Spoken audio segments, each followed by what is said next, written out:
Criminal justice system के 3 नए कानून आज से अमल में आ रहे हैं। इसके लिए आप सभी को निमंत्रित किया है। देश की जनता को सबसे पहले मैं बहुत बहुत बधाई देना चाहता हूं कि लगभग आज़ादी के 77 साल बाद आपराधिक न्याय प्रणाली, हमारी क्रिमिनल जस्टिस सिस्टम पूर्णतया स्वदेशी हो रही है और भारतीय इथोस के आधार पर ये चलेगी। 75 साल के बाद इस कानूनों पर विचार हुआ और ये कानून जब आज से हर थाने में अपना काम करना चालू करेंगे, तब अंग्रेजों के बनाए हुए कानून निरस्त होकर भारत की संसद ने बनाए हुए कानून आएंगे। दंड की जगह न्याय लेगा, देरी की जगह स्पीडी ट्रायल और स्पीडी जस्टिस मिलेगा।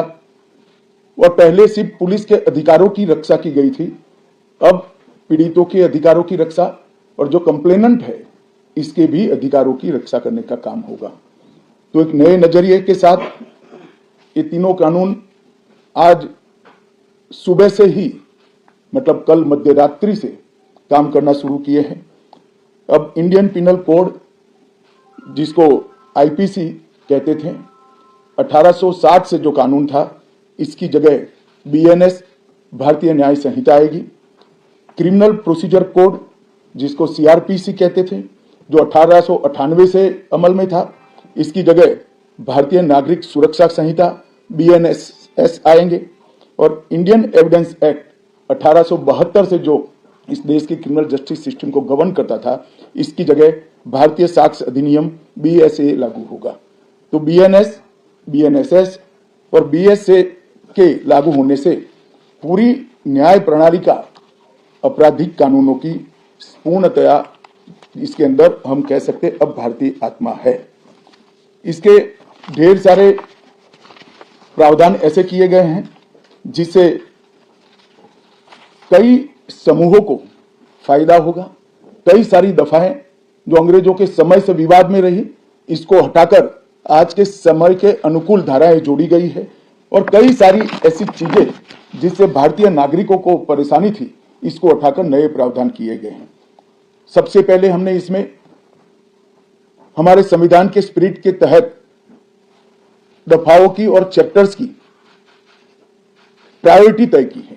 सबसे पहली प्रायोरिटी महिलाओं और बच्चों के अपराध को दी गई है और मैं मानता हूं कि ये करने की बहुत समय से पहले जरूरत थी। एक पूरा अध्याय इसमें जोड़ा गया है जिसमें 35 धाराएं हैं और 13 प्रावधान हैं, जिसमें गैंग रेप के लिए अब 20 साल की सजा या तो कारावास, आजीवन कारावास, नाबालिग के साथ बलात्कार में मौत की सजा, झूठा वादा पहचान छिपाकर शोषण करने वालों के लिए भी अलग से अपराध बनाया गया है। पहले सुप्रीम कोर्ट के जजमेंट से चलता था।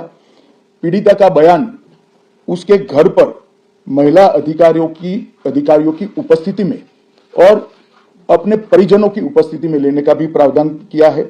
और इसके साथ साथ ऑनलाइन एफआईआर की व्यवस्था से भी ढेर सारी उत्पीड़न का सामना कर रही महिला एम्बरेसमेंट से बच पाएगी, ऐसा हमारा मानना है। सालों से देश भर में मॉब लिंचिंग के अपराध के लिए कानून में कोई प्रावधान नहीं था। प्रावधान करने की मांग होती थी। पहली बार मॉब लिंचिंग को परिभाषित किया गया है।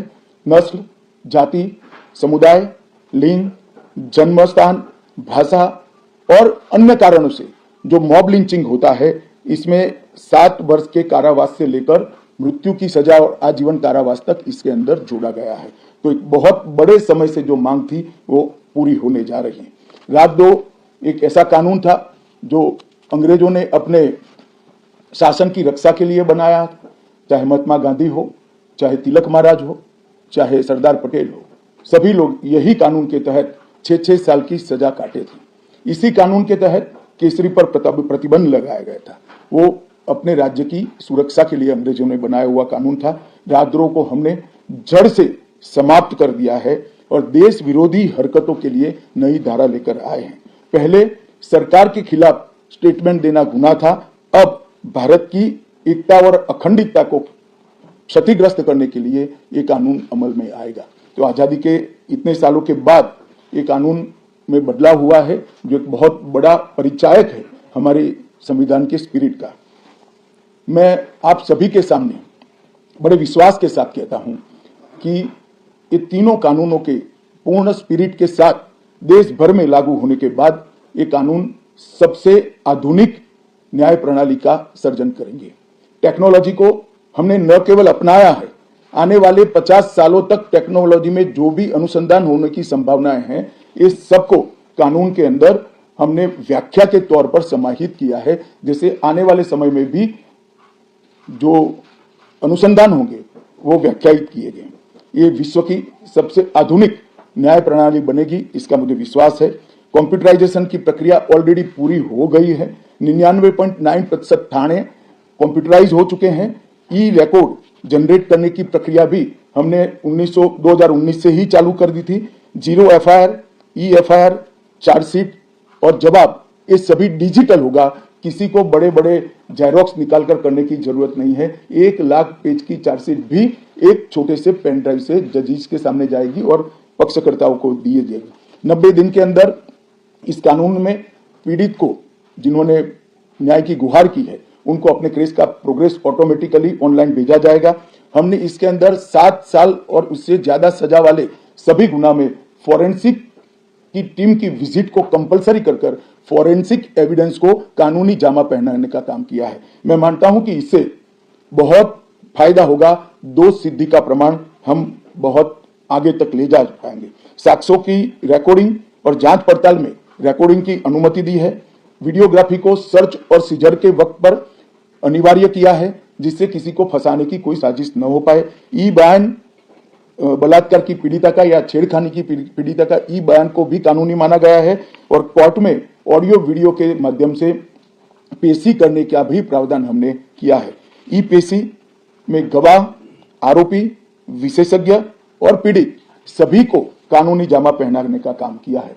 इसमें जो फॉरेंसिक विजिट को अनिवार्य बनाया गया है, इसको हमने दूरदर्शिता पूर्वक काम कर नेशनल फॉरेंसिक साइंस लेबोरेटरी 2020 में बनाकर इसके लिए ट्रेन मैन पावर का सर्जन का काम ऑलरेडी कर चुके हैं। मुझे पूरा भरोसा है कि 3 साल के बाद इस देश में हर साल 40,000 से ज्यादा ट्रेन मैन पावर का फोर्स हमारी कानूनी क्रिमिनल जस्टिस सिस्टम की सेवा में उपलब्ध होगा। कमीशन का रेशियो इसके माध्यम से 90% तक ले जाने का हमने प्रावधान किया है और फॉरेंसिक इंफ्रास्ट्रक्चर को बढ़ाने के लिए अभी हमारी कैबिनेट ने निर्णय किया है और 9 राज्यों में फॉरेंसिक साइंस यूनिवर्सिटी के कैंपस खोले जाएंगे और 6 सेंट्रल फॉरेंसिक लेबोरेटरीज को भी हमने करा है। ये कानून विक्टिम सेंट्रिक है। पहले दिनों तक किसी को पुलिस ले जाती थी, परिवार वालों को कोर्ट में आना पड़ता था। अब हमने कंपलसरी किया है कि हर थाने में रजिस्टर होगा और ई रजिस्टर भी होगा कि कौन सा अपराधी पुलिस की कस्टडी में है, जिससे हेबियस के माध्यम से कोर्ट में नहीं जाना पड़ेगा। तलाशी और रेड दोनों स्थिति में वीडियोग्राफी की जाएगी, जिससे पुलिस के अधिकारों का दुरुपयोग न हो पाए। और हमने अपराधियों को बेल को भी लंबे समय तक लंबित केसों में कानूनन बना दिया है, जिसमें एक निश्चित समय मर्यादा अपराध के अंदर जो सजा है उसके अनुपात में हो जाने के बाद जेल सुपरिटेंडेंट की जिम्मेदारी होगी कि इसको बेल पर रिहा किया जाए। तो इसके लिए कोर्ट में किसी को जाने की जरूरत नहीं पड़ेगी। इसमें विक्टिम को अपनी बात रखने का मौका मिलेगा, इंफॉर्मेशन का अधिकार मिलेगा और नुकसान के लिए क्षतिपूर्ति का भी अधिकार पहली बार भारतीय कानूनों में हम करने जा रहे हैं। 0 एफआईआर, विक्टिम की एफआईआर की प्रति की निःशुल्क प्राप्ति और 90 दिन में जांच का रिपोर्ट देने से इससे बहुत बड़ा फायदा होगा। समय पर न्याय, लगभग 35 न्याय प्रणाली की 35 धाराओं में हमने समय मर्यादा निश्चित की है और ये टेक्निक के आधार पर प्रोसीडिंग्स होने के कारण भी समय पर न्याय मिलेगा। 3 दिन में एफआईआर दर्ज करनी है, 7 दिन के भीतर जांच रिपोर्ट पीड़िता के सार्वजनिक करनी है, 60 दिन के अंदर ही अपराध तय करने हैं और घोषित अपराधियों के खिलाफ 90 दिन के अंदर मुकदमा कायम करना है और आपराधिक मामलों में मुकदमे की सुनवाई के बाद ज्यादा से ज्यादा 45 दिन के अंदर जजमेंट की घोषणा करनी है। तो कई जगह पे हमने समय को कम कर कर बाध्य कर कर हमने जल्दी से न्याय मिल पाए इस दिशा में काम किया है। हमने 3 वर्ष से कम कारावास में 60 वर्ष से अधिक उम्र में के लोग जो है, इसमें पुलिस अधिकारी की पूर्व अनुमति अरेस्ट के लिए अनिवार्य करी है। गिरफ्तार व्यक्ति को 24 घंटे में मजिस्ट्रेट के सामने ले जाने का प्रावधान भी कानूनी बनाया है और 20 से ऐसी ज्यादा धाराएं हैं जिसमें पुलिस की जवाबदेही हमने सुनिश्चित करी है। पहली बार पीई का भी हमने प्रावधान इसके अंदर किया है। साक्ष्यों के संबंध में भी टेक्नोलॉजी को हमने बढ़ावा दिया है। इलेक्ट्रॉनिक साक्ष्यों के प्रति विश्वसनीयता बढ़े, इसके लिए कानूनी प्रावधान कड़े किए हैं। सर्वर लॉग, स्थान संबंधी साक्ष्य और वॉइस मेल, ये सब की व्याख्याएं की गई है। अब न्याय प्रक्रिया संविधान की 8वीं अनुसूची में आने वाली सभी भाषाओं में काम करती हो जाएगी। हमारी स्थानीय भाषाओं के लिए बहुत बड़ा फैसला है। हमारा पूरा सॉफ्टवेयर जो बनेगा वो 8वीं अनुसूची में आने वाली सभी भाषाओं में बनेगा। कानून बनने के बाद, संसद ने पारित करने के बाद तैयारी के लिए ढेर सारा प्रयास भारत सरकार के गृह मंत्रालय और हर राज्य के गृह मंत्रालय और जस्टिस मंत्रालय ने किया है। लगभग 22.5 लाख पुलिस कर्मियों की ट्रेनिंग के लिए 12,000 मास्टर ट्रेनर्स बना दिए गए। कई इंस्टीट्यूशन को अधिकृत किया गया और 23,992 मास्टर ट्रेनर अब तक ट्रेन हो चुके हैं। जुडिशरी में 21,000 सबऑर्डिनेट जुडिशरी का ट्रेनिंग हो चुका है और इसके लिए भी आगे पर मास्टर ट्रेनर्स की कई बैच स्थानीय भाषाओं में तैयार हो गई है। 20,000 पब्लिक प्रोसिक्यूटर्स को ट्रेन किया गया है और लगभग हर प्रोसिक्यूटर को एक ऐप दे दिया गया है और नए कानून छापे हुए दिए गए हैं कि पुरानी धारा कौन सी थी, नई धारा कौन सी है। प्रिजन के 51,224 कर्मचारियों का ट्रेनिंग हुआ है और फॉरेंसिक के 4,000 कर्मचारियों का ट्रेनिंग हुआ है। कुल मिलाकर ट्रेनिंग की संख्या पुलिस में 6 लाख, प्रोसिक्यूशन में 4,000, जुडिशरी में लगभग 20,000, फॉरेंसिक में भी 4,000 और प्रिजन में 10,868 मास्टर ट्रेनर अभी काम कर रहे हैं।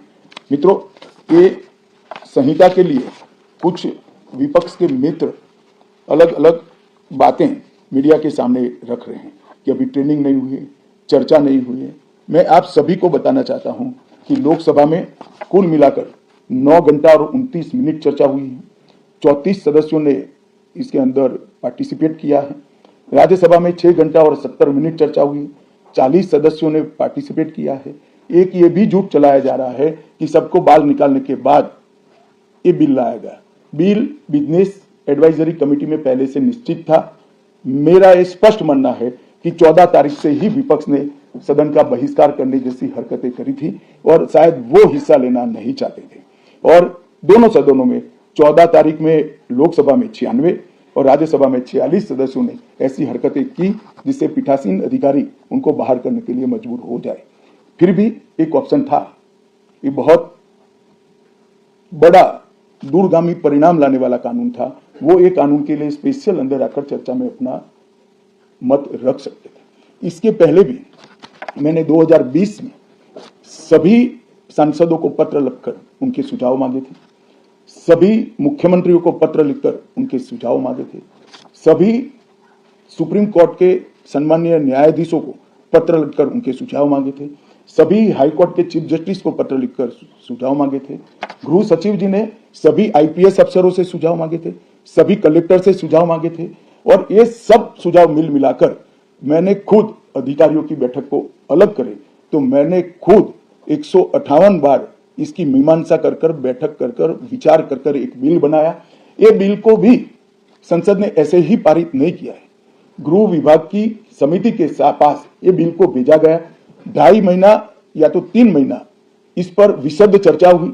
सभी दल के सांसदों ने इसके अंदर हिस्सा लिया है, अपने सुझावों को रखा है। 4-5 पॉलिटिकल स्टाइल के सुझाव छोड़कर मैं दावे से कह सकता हूं हर सुझाव को समाहित कर 93 बदलाव कर बिल को फिर से कैबिनेट ने पारित किया और पारित करने के बाद सदन के सामने रखा गया। इतने बड़े सदियों के बाद हो रहे सुधार को पॉलिटिकल कलर देना मैं मानता हूं ठीक नहीं है।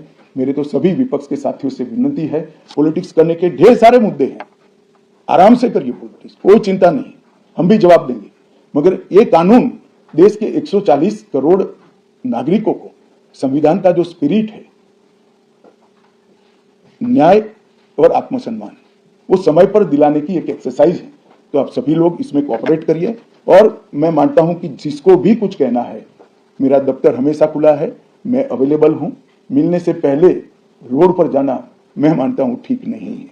चर्चा करनी चाहिए, कुछ भी हो बात करनी चाहिए। और मेरा स्पष्ट मत है जो मैं आज बेबाक तरीके से आप लोगों के सामने रखना चाहता हूं, रिकॉर्ड के आधार पर कह सकता हूं, मैं भारत के आजादी के बाद किसी भी कानून पारित कराने के लिए इतनी लंबी चर्चा का प्रोसेस नहीं हुआ है। ये मैं रिकॉर्ड पर कहने के लिए तैयार हूं। 4 साल तक इस कानून पर विचार हुआ और अगर आपको अभी भी कुछ कहना है तो आप जरूर आइए, मैं सुनने के लिए तैयार हूं। मगर कृपया इस कानून को पब्लिक तक इसकी सेवा करने देने का मौका देना चाहिए। समय पर न्याय मिलेगा तो देश का भला होगा। संविधान की सुरक्षा और आत्मसम्मान की भावनाओं को नागरिक प्राप्त कर पाएंगे तो देश का भला होगा। और सबसे बड़ा बदलाव है, हमने थोड़े धैर्य के साथ टीथिंग प्रॉब्लम को देश की जनता ने भी बड़े धैर्य के साथ लेकर सिस्टम को सुधारने का मौका देना चाहिए। और मैं सभी दलों से भी कहना चाहता हूं कि राजनीति से ऊपर उठकर आप इसका समर्थन करिए।